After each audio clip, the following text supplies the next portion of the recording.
नमस्कार दोस्तों, आप देख रहे हैं क्रैक यूपीएससी विद अस। और आज का जो टॉपिक है वो प्रीवियस ईयर पेपर है। 2024 का प्रीवियस ईयर जो पेपर है हम उसको सॉल्व कर रहे हैं यूपीएससी का। उसमें ऑलरेडी 10 क्वेश्चन हम कर लिए हैं, रोज़ एक पेज सॉल्व करते हैं और ये थर्ड पेज है। क्वेश्चन नंबर 11 से 16 तक आज सॉल्व करेंगे। तो क्वेश्चन है कि consider the following airports: Donyi Polo airport, Kushinagar international airport, Vijayawada international airport. In the recent past which of the above have been constructed as green field project. तो सबसे पहले तो आपको पता हो कि ग्रीनफील्ड प्रोजेक्ट्स क्या है। तो ग्रीनफील्ड प्रोजेक्ट्स और ब्राउनफील्ड प्रोजेक्ट्स दो टाइप के होते हैं। तो ग्रीनफील्ड प्रोजेक्ट्स होते हैं new development on land which was that has never been developed before. Greenfield projects are often located in rural area or an outskirt of the cities or in countryside. मतलब basically नए तरीके से ही कोई चीज़ develop है, कोई उस पर renovation या कोई पुरानी चीज़ को मॉडिफाई करके नई चीज़ नहीं बना रही है, बना रहे हैं, उसको ग्रीनफील्ड बोलते हैं। फिर ब्राउनफील्ड होता है कि a development on the land that has previously use such as for industrial और कमर्शियल पर्पजेज, तो वो ब्राउनफील्ड हो गया। फिर कौन कौन से ग्रीनफील्ड एयरपोर्ट इंडिया में बन रहे हैं या बने हैं, वो है Kazi Nazrul Islam airport, Donyi Polo airport, Shirdi airport, Kannur international airport, Cochin international airport, Rajiv Gandhi international airport, Kempegowda international airport, Pakyong airport, Buraki airport, Sindhudurg airport, Uyyalawada Narasimha Reddy airport, Manohar international airport, Rashtrakavi Kuvempu national airport, Rajkot international airport. एक एयरपोर्ट और नहीं इसमें नहीं है मेंशन, वो है कुशीनगर एयरपोर्ट। तो ये ऑलरेडी है, ये भी है। ये वाला विजयवाड़ा ऑलरेडी पहले से बना हुआ एयरपोर्ट है। बेसिकली ये ब्राउनफील्ड एयरपोर्ट है, ना कि ग्रीनफील्ड एयरपोर्ट है। तो इसका आंसर हो जाएगा 1 और 2। आपको आइडिया हो गया ग्रीनफील्ड प्रोजेक्ट कौन से होते हैं? जो न्यूली डेवलप होता है, किसी ऑलरेडी डेवलप्ड साइट को रिनोवेट या फिर से उस पर कोई रिकंस्ट्रक्शन नहीं होती है। और जो क्या बोलते हैं ब्राउनफील्ड है, वो उस पर रिनोवेट किया जाता है या फिर ऐसा कुछ है। ठीक है, तो ये आपको क्लियर हो गया। जो ये एयरपोर्ट दिए गए हैं नीचे कि कौन कौन से ग्रीनफील्ड है, इनके बारे में ये देख ले कि कौन सी साइट, कौन सा एयरपोर्ट कौन सी जगह में है। कई बार मैच ऑफ द फॉलोइंग में आ सकता है। तो नेक्स्ट क्वेश्चन है कि with reference to water vapour which of the following statement is are correct. तो ये सारे जो जितने भी ज्योग्राफी के क्वेश्चन हैं आपके 11th 12th और 6th to 10th की जो ज्योग्राफी की एनसीईआरटी है उसमें से ही है। तो which of the following statement is correct? It is a gas the amount of which decreases with altitude, the its percentage maximum at poles. तो ये ध्यान में रखना है, पोल्स में मॉइस्चर ये बोल रहा है कि सबसे ज़्यादा होता है जहाँ सबसे ज़्यादा ठंड होती है। तो मॉइस्चर सबसे ज़्यादा वाटर वेपर एटमॉस्फेयर में वहाँ होता है जहाँ टेम्परेचर हाई हो। जहाँ टेम्परेचर हाई हो मतलब जो है वाटर है इवेपोरेट हो रहा है वाटर बॉडीज से, तो वहाँ चांसेस है कि वाटर वेपर है एटमॉस्फेयर में वो हाई हो। तो ये स्टेटमेंट गलत है। थोड़ा सा इसके बारे में देख लेते हैं कि वाटर वेपर के बारे में एनसीईआरटी में क्या है। The amount of water vapour in the atmosphere varies from on an average it's 2 to 3%, 2 से 3% होता है, मैक्सिमम 4% होता है। वो भी कौन से इक्वेटोरियल रीजन में, और डेजर्ट और पोलर रीजन में it can be less than 1% और 0% भी हो सकता है। ठीक है, और ये वाटर वेपर कैसे आता है? इवेपोरेशन से आता है, कंडेंसेशन से आता है। फिर इसके green house water vapour account for 90% of earth's natural green house effect. तो ये बेसिकली एक एटमॉस्फेयर में एक लेयर भी बनाता है जो कि हीट को बाहर नहीं जाने देता है, किससे? एटमॉस्फेयर से। तो हमारी जो अर्थ को है उसको वार्म रखता है। ग्रीन हाउस इफेक्ट एक जो नेचुरल ग्रीन हाउस इफेक्ट है वो देता है इसको। तो अर्थ को वार्म रखने में भी ये हेल्प करता है, क्या? Water vapour. फिर तो इसका आंसर हो जाएगा ओनली 1। फिर है next question, consider the following description: annual and daily range of temperature is low, precipitation occurs throughout year. तो ये इंपॉर्टेंट है, थ्रू आउट ईयर। और टेम्परेचर लो है, precipitation varies from 52 to 50 centimetres. तो ये कहाँ होता है? अगर इक्वेटोरियल रीजन होता, क्लाइमेट होता, तो यहाँ टेम्परेचर लो तो नहीं होता। फिर चाइना टाइप क्लाइमेट होता तो यहाँ भी क्या है, यहाँ बेसिकली थ्रू आउट ईयर जो है रेनफॉल नहीं रहता है।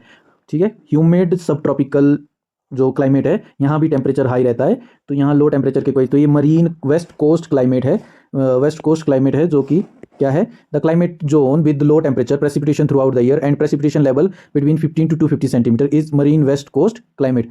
इसके क्या कैरेक्टर है कि the temperature range is low due to ocean's moderating effect. तो ओशन जो है वो मॉडरेटिंग इफेक्ट देते हैं। तो टेम्परेचर नॉर्मली 15 से 20 डिग्री सेल्सियस रहता है और विंटर में तो 4 से 10 डिग्री सेल्सियस रहता है। Precipitation occur consistently throughout the year with no distinct dry season. तो ड्राई सीजन यहाँ ऐसे कोई है नहीं एक्चुअल में। तो 50 से 250 सेंटीमीटर जो है यहाँ रेनफॉल होती है, कभी कभी 500 सेंटीमीटर भी क्या है एक्सीड कर जाती है। तो और ये विंड ऑन शोर विंड्स आती है, जो ये अगर मान लो ये हमारा इंडिया है तो यहाँ ओशन है, तो यहाँ कॉन्स्टेंटली ऑन शोर विंड्स आती रहती है जो कि साथ में मॉइस्चर लेके आती है। और अगर यहाँ माउंटेन है, जैसे कि यहाँ वेस्ट कोस्ट पे इंडिया के वेस्टर्न घाट्स है, तो यहाँ इस वाले साइड पे कॉन्स्टेंटली रेन होती रहती है इंडिया में भी।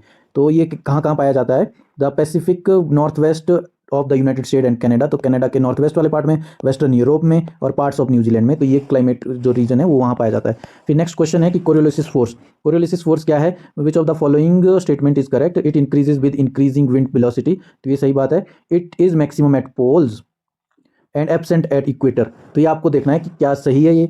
वैसे दोनों स्टेटमेंट यहाँ पे सही है, पर हम इसके एक्सप्लेनेशन देख लेते हैं कि Coriolis force and apparent force result from earth's rotation on its axis, तो जो ये एक्सिस है ये अर्थ है, तो यहाँ जो रोटेट होती रहती है अर्थ, तो उसका बेसिकली उसकी वजह से कोरियोलिसिस फोर्स आती है। Coriolis force deflect the direction of wind to the right in northern hemisphere and left in southern hemisphere, तो बेसिकली जो डिफ्लेक्शन है एयर को वो देता है कोरियोलिसिस फोर्स, ये इसकी स्पीड बढ़ाता है घटाता नहीं है। Coriolis force is effective on an object that is in motion, जो बेसिकली रेस्टिंग पोजीशन पे है उस पर कोरियोलिसिस फोर्स वर्क नहीं करती है, तो विंड है, एयरक्राफ्ट है, बैलिस्टिक मिसाइल है, फ्लाइंग बर्ड्स है। और ये deflection is more when the wind velocity is high, जितनी ज़्यादा वेलोसिटी होगी उतनी ज़्यादा डिफ्लेक्शन होगी। Coriolis force is maximum at poles, क्योंकि यहाँ पोल पे ये पोल है, ये है, जितना दूर होगा सेंटर से उतनी कम, सेंटर से इक्वेटर बहुत दूर है, मतलब ये आपका सेंटर है तो इक्वेटर दूर है और पोल बिल्कुल सेंटर पे ही है, तो जितना नज़दीक होगा उतनी ज़्यादा कोरियोलिसिस फोर्स होगी और जितना दूर होगा उतनी कम कोरियोलिसिस फोर्स होगी। तो कोरियोलिसिस फोर्स का दूसरा नाम फेरेल्स लॉ भी है, ठीक है।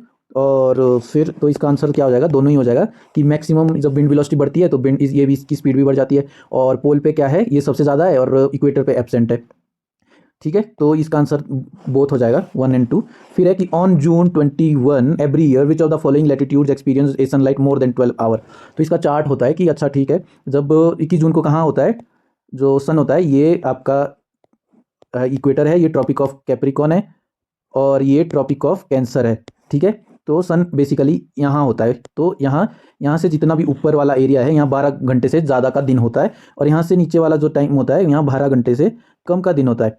तो इक्वेटर पे 12 होता है, 12 से ज़्यादा नहीं होता है। तो इन्होंने पूछा है कि जो कि मोर देन 12 आवर एक्सपीरियंस करते हैं, तो tropic of Capricorn, tropic of Cancer और जो है आर्कटिक जो सर्कल है वो 12 घंटे से ज़्यादा का जो है सनलाइट एक्सपीरियंस करते हैं।